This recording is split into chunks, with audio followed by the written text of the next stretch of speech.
Entonces, todo lo que tú necesitas saber para llevar una vida espiritual está en la Biblia. Todo lo que necesitamos para la salvación, todo lo que necesitamos para la vida cristiana y todo lo que necesitamos para la santidad se encuentra en la Biblia, porque la Biblia es completa, es perfecta. Todo lo que necesitamos para educar a nuestros hijos por el camino de la salvación está en la Biblia. Todo lo que necesitamos para dirigir nuestras finanzas está en la palabra de Dios. Todo lo que necesitamos para tomar decisiones difíciles está en la Biblia. No necesitamos ayuda de la psicología para poder resolver nuestros problemas con el pecado. La psicología no trata con el pecado, la psicología trata con la mente, el psiquis. El único que trata con el pecado es ¿quién? Dios. Por eso Él dijo, la paga del pecado es ¿qué? Muerte. Mas la dádiva de Dios es vida eterna en Cristo Jesús. Entonces el único que rige, que gobierna, que borra el pecado es Dios. Amén. Entonces no necesitamos ayuda de la psicología para poder resolver el problema del pecado. No se resuelve así. Tenemos la palabra de Dios.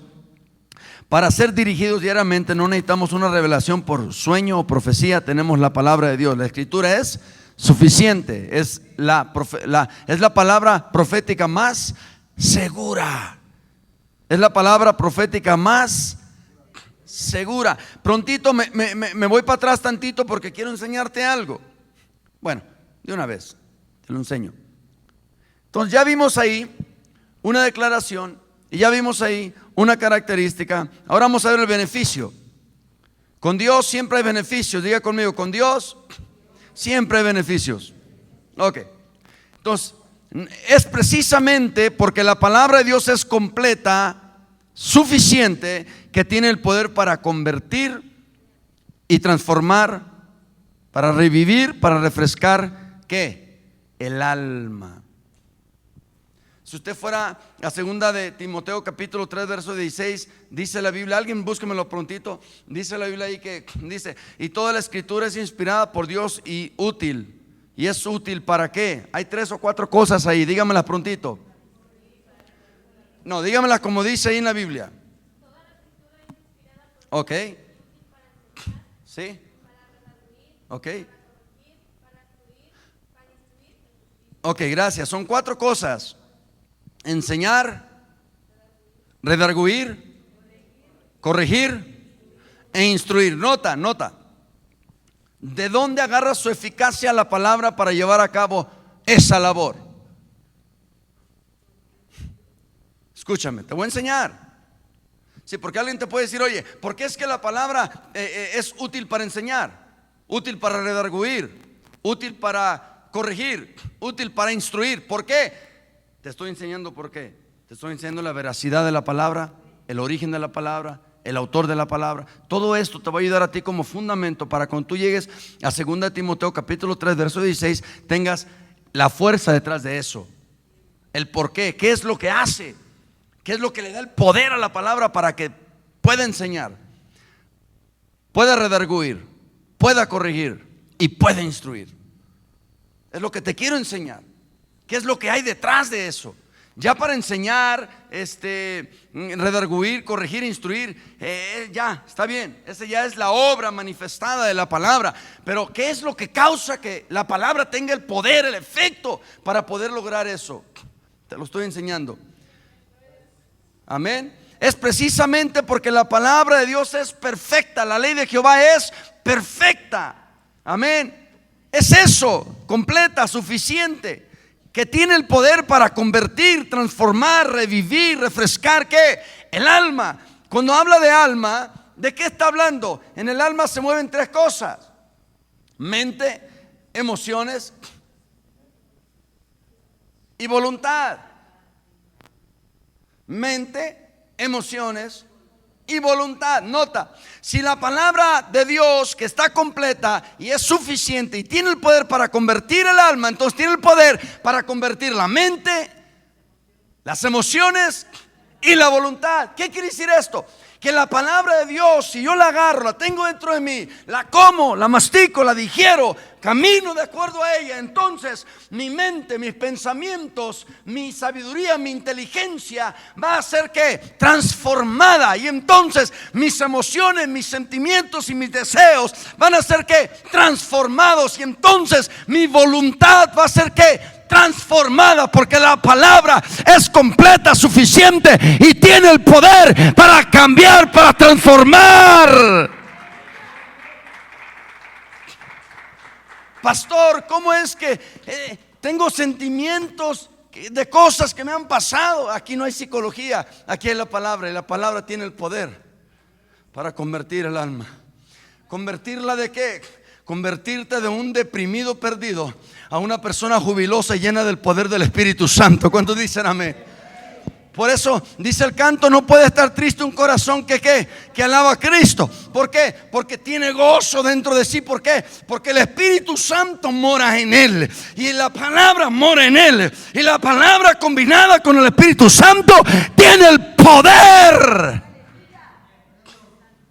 para convertir tus malos pensamientos en buenos pensamientos, tus emociones dañadas y heridas en emociones sanas, tu voluntad de tomar decisiones malas y equívocas en tomar decisiones buenas y correctas, basadas no en tu entendimiento, ni en tu propia sabiduría, ni en tu conocimiento, ni en tu propia opinión, sino basadas enteramente en la palabra de Dios. En la palabra de Dios.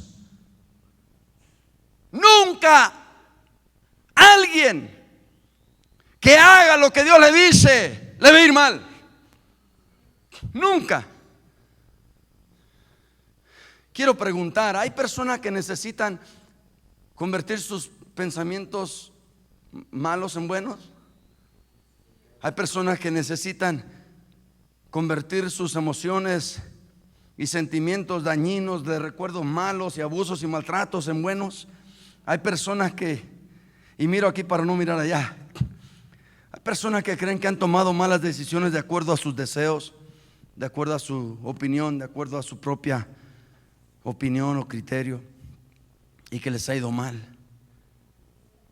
Yo creo que la palabra tiene el poder para convertir esas malas decisiones en buenas decisiones, y para que en lugar de que caves un pozo y caigas en él, puedas caminar por encima de eso, avanzar, crecer y madurar, que es la voluntad de Dios para tu vida.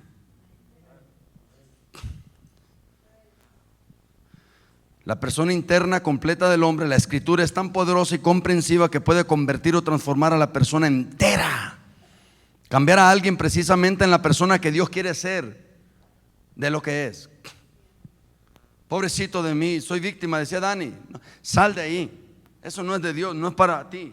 Dios no intencionó eso. Jesús no murió en la cruz para que tú te metas en una condición de víctima, pensando que pobrecito de mí, pobrecita de mí, ojalá y alguien me ayude, ojalá y alguien venga y haga esto por mí. No, hermanos, ya el que iba a hacer algo por ti ya lo hizo. Se llama Jesucristo, murió en una cruz y está sentado a la diestra del Padre intercediendo por ti. Pero no se fue así nomás, te dejó el Espíritu Santo para guiarte y te dejó la palabra de Dios para transformarte. Pero necesitas echar mano. No importa por dónde tú camines, por dónde estés o cómo te sientas, nada más estírate un poquito y echa mano de lo que Dios tiene para ti. Cánsate de la mediocridad, cánsate de la depresión, cánsate de escuchar voces ajenas, cánsate de escuchar serpientes en el huerto.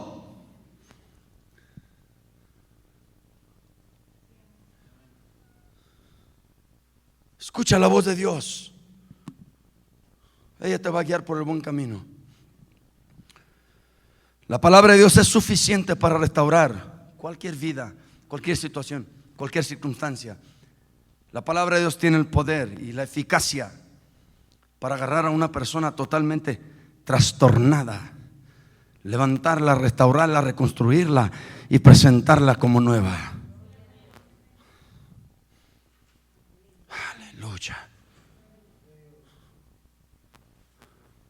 Lo único que la palabra no hace es lo que tú no conoces de ella.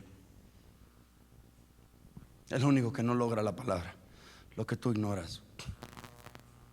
Pero cuando tú conoces la palabra, Lucas 4, Mateo 4, Jesús fue al desierto. Dice la Biblia que Lucas lo dice así, Mateo no. Lucas dice: y Jesús, lleno del Espíritu, fue guiado por el Espíritu al desierto. Mateo no dice eso, nada más dice que Jesús fue guiado por el Espíritu, pero no dice que fue lleno por el Espíritu. Nota, Jesús fue al desierto.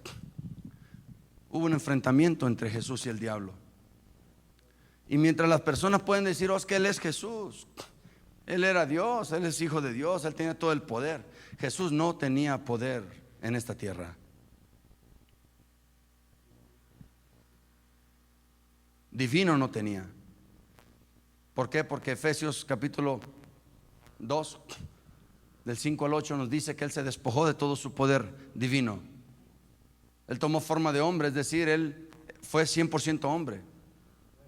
Tuvo sed, tuvo hambre, durmió, comió, fue al baño, trabajó, sudó, todo. Cuando Jesús enfrentó a Satanás en el desierto, no lo hizo de una manera divina, lo hizo de una manera humana, totalmente y 100%. Y lo que Jesús usó para vencer a Satanás fueron 3: escritos están. Escrito está, escrito está, escrito está. 3 veces lo tentó el diablo y 3 veces Jesús lo venció por medio del escrito está. Nota, Jesús agarró la Biblia como su escudo y dijo, mira, yo no me voy más allá de lo que la Biblia me diga. Yo no escucho lo que la Biblia no me hable. Y me gusta porque por ahí ya al final, en el verso 10 me parece, el capítulo 4, el 11 dice, y se alejó Satanás. Nota, tú lo vas a vencer 1 y 1000 veces cada vez que tú te refugias en la palabra, cada vez que tú te apoderas de la palabra, tú agarras la palabra, te adueñas de ella. Y tú dices, escrito está, escrito está, escrito está. Y te refugias y te metes. Y tú dices, la palabra me guardará. Por eso el salmista David dijo, en mi corazón he guardado tu palabra para no ¿qué? Pecar contra ti. Sí, en mi corazón he guardado tu palabra. ¿Cómo vence la tentación? Guardando la palabra dentro de ti. ¿Por qué? Porque la palabra dentro de ti causa que tú ¿qué? No peques. Entonces, nota, es la palabra, es el poder de la palabra. ¿Por qué? Porque la palabra es de Dios. Y Dios no miente, Él es veraz.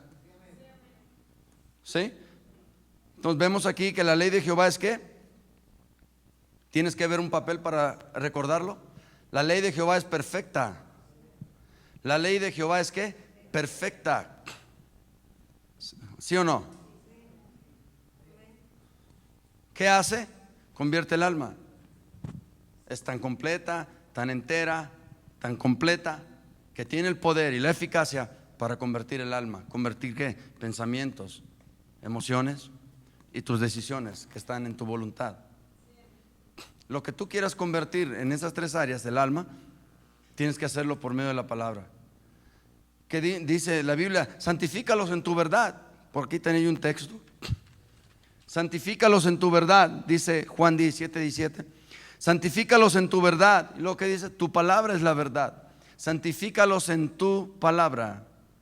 Es decir, la palabra te santifica, te limpia, te pule. Es más, hay una comparación de la palabra de Dios con el agua.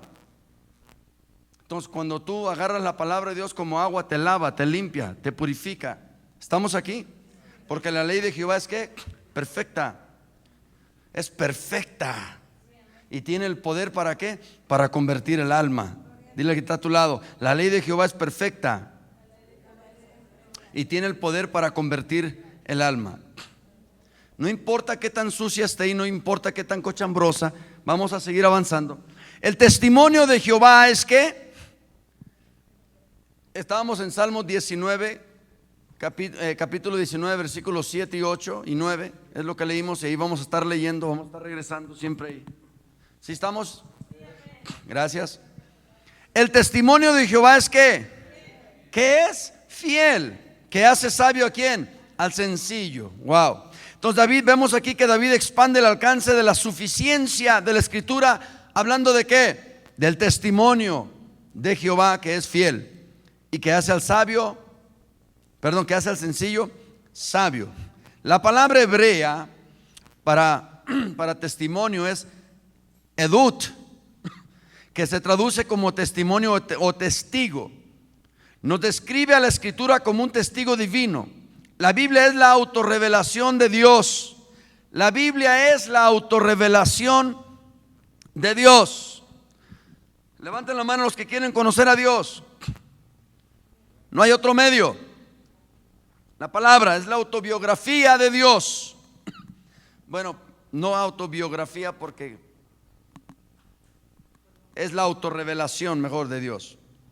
Autobiografía tiene que ver con ser humano, ¿verdad? Autorrevelación de Dios. Es el testimonio que tenemos de Dios acerca de sí mismo. Si Él habla, Él cumple. ¿Cierto?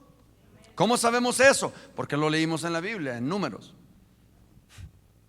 Parece que es 17:9. Él no es hombre para mentir, ni hijo de hombre para arrepentirse. ¿Cómo lo sabemos? Lo leímos en la Biblia. ¿Cómo sé que Dios me ama? ¿Cómo sé que Dios es amor? Porque lo leí en 1 de Juan. ¿Cómo sé que de modo que está establecido los hombres morir una sola vez y después el juicio? Porque lo leí en Hebreos. ¿Cómo sé que la amistad con el mundo es enemistad con Dios? ¿Cómo sé que a Dios no le gusta que yo me una con un yugo desigual? Está en 2 de Corintios. ¿Cómo sé que, entiende? Conocemos a Dios por su palabra, porque la palabra de Dios o la Biblia es la autorrevelación de Dios. Es el testimonio que tenemos de Dios acerca de sí mismo. Si alguna vez Dios hubiese fallado, estuviese registrado en la Biblia. Otra vez, si alguna vez Dios hubiese fallado, estuviese ese registro en la Biblia, pero no se encuentra en la Biblia ese registro. En la Biblia solo vas a encontrar de que Dios nunca ha perdido una batalla.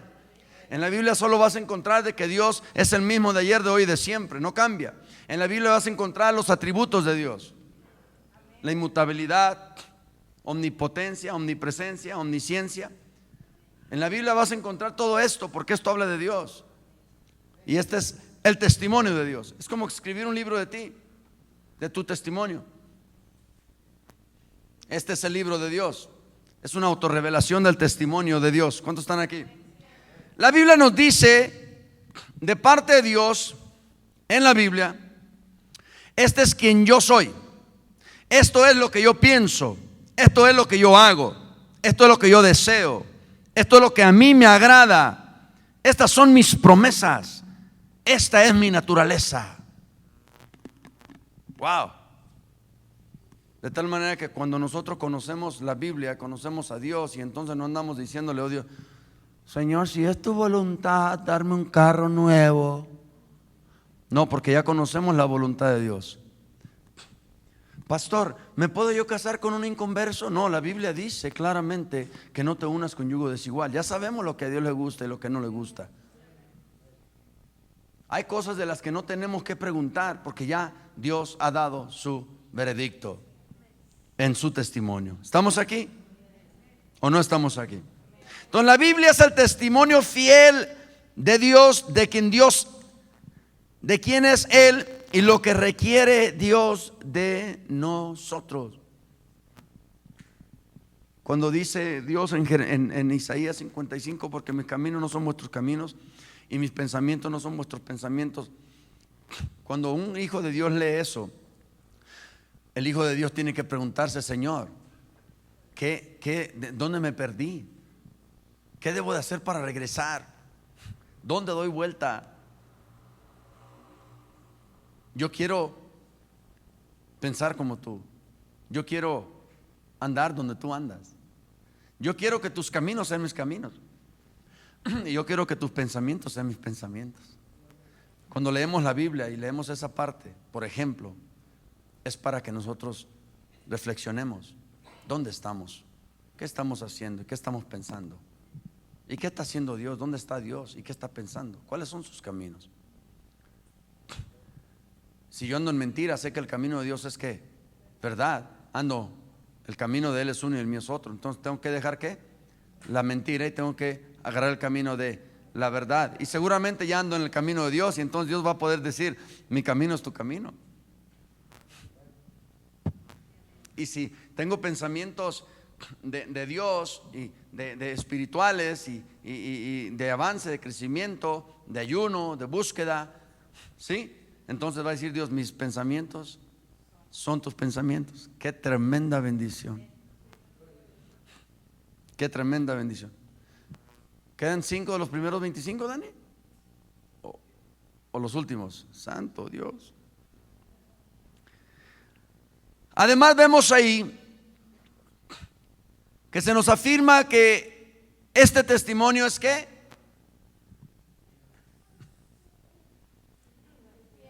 Es fiel. Gracias por su atención. Testimonio es fiel. Esta palabra fiel viene del hebreo amán, A-M-A-N, amán, que significa sostener, confirmar o ser fiel. Para la acción de verificar una afirmación. ¿Se acuerdan los de Berea?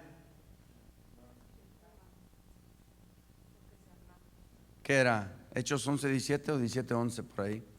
No vaya, no se distraiga. Entonces, se utiliza para referirse a algo que es permanente, duradero y firme. ¿Amén o no amén? El autor inspirado por Dios no está diciendo que la palabra de Dios es un testimonio firme, inquebrantable e inamovible. Perdón, nos está diciendo que la palabra de Dios es un testimonio firme, inquebrantable e inamovible. ¿Estamos aquí? Es un testimonio seguro. La escritura es segura en un mundo inseguro, en su opinión. Es una verdadera y segura revelación de Dios acerca de sí mismo y de la realidad. Por eso es difícil cuando alguien se agarra hablando lenguas y de repente dice así dice el Señor. Por eso dice 2 de Pedro capítulo 1 del 19 al 21 que tenemos la palabra profética más segura. Y hablamos en la hora del desayuno, estaba hablando yo con Dani y mi esposa y hablábamos esto porque es importante entender. Dios no se ha callado, Dios sigue hablando. Dios no escribió la Biblia y se quedó callado. Pero sí es importante aprender a distinguir realmente cuando Dios habla y cuando la carne del hombre habla.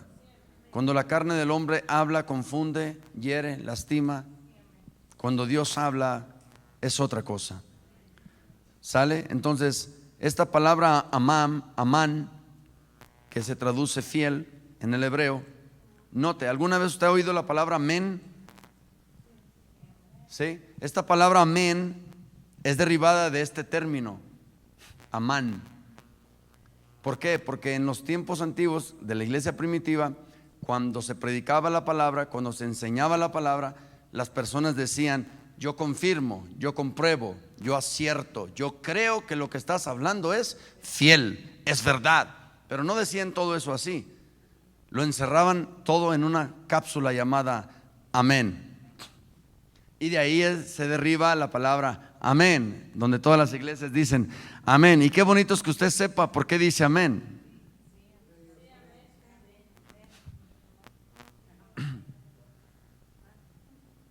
¿Sí me explico? Eran personas que tenían la convicción, eran personas que afirmaban, eran personas que declaraban que lo que esa persona estaba hablando era verdad. Y decía amén. No era un amén seco así que amén. Era una afirmación, una confirmación. Era una afirmación de una confirmación de una afirmación. Es decir, se remachaba aquello. ¿Estamos? Al afirmar que la palabra es un testimonio fiel, David también nos está diciendo que es un testimonio digno de confianza.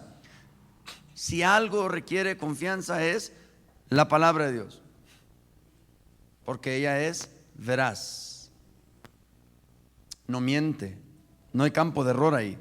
Es algo a lo que le podemos dar crédito, en el que nos podemos apoyar y descansar, en el que podemos confiar que no nos va a engañar. Es una revelación segura de la verdad divina.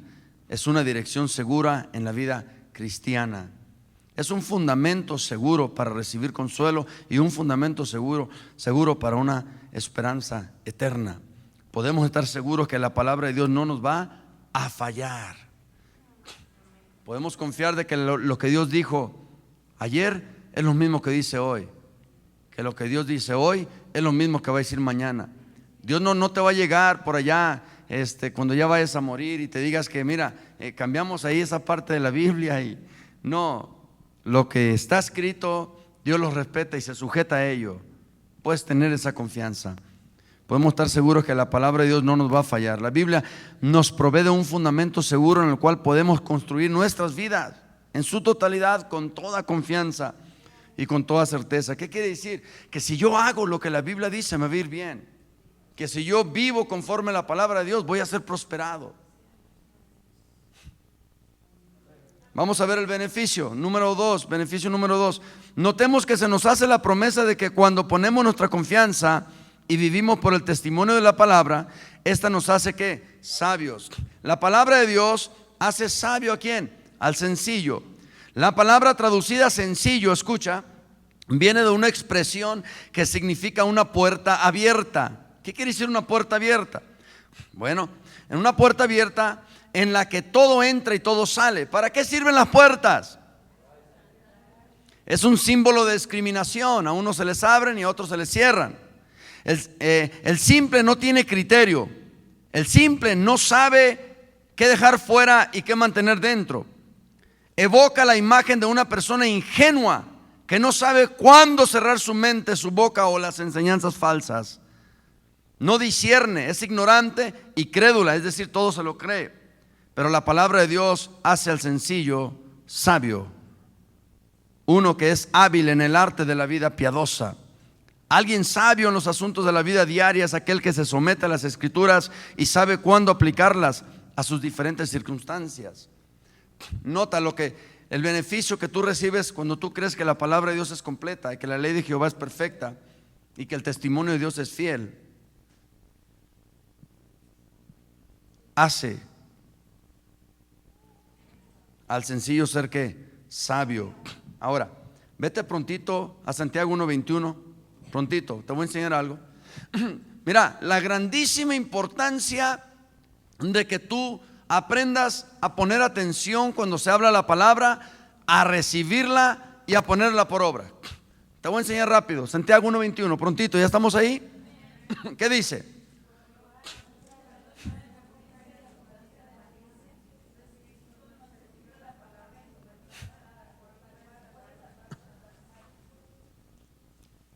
¿Sabes quiénes son aquellos sencillos a los que Dios va a hacer sabios? A los que con mansedumbre, a los que con ¿qué? Mansedumbre reciben la palabra. ¿Quién es el sencillo? El que está abierto a la palabra de Dios, el que recibe con mansedumbre la palabra de Dios, el que desea y anhela conocer a Dios por su palabra, el que dice: Señor, yo no puedo, yo no sé, yo no alcanzo, pero Señor, ayúdame.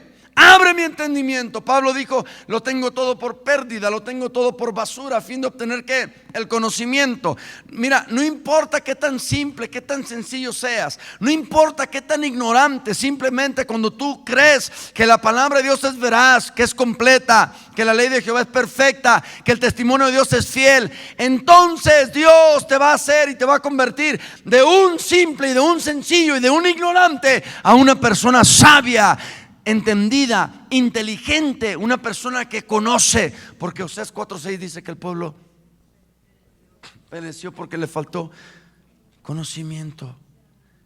Entonces Dios está interesado en convertirte de sencillo, de simple, a alguien inteligente, sabio, que toma decisiones sabias. ¿Cuál es una decisión sabia? Basada en la palabra de Dios. ¿Cuál es un pensamiento sabio, sano? Basado en la palabra de Dios. ¿Cuál es una emoción sana, sabia? Basada en la palabra de Dios. Iglesia, es tiempo de dejarnos guiar por emociones, por sentimientos, por voluntades incorrectas o ajenas. Es tiempo de dejarnos guiar por el Espíritu Santo y la palabra de Dios. Lámpara que sea a tus pies la palabra que guíe tu camino. Necesitamos, iglesia, nos urge dejarnos guiar por la palabra. Nos urge comenzar a vivir la palabra. Ella nos va a convertir. Ella es la que nos va a cambiar de ser simples y sencillos e ignorantes e inoperantes en personas sabias, entendidas, fructíferos, operadores. Gente que recibe la palabra y gente que pone por obra la palabra.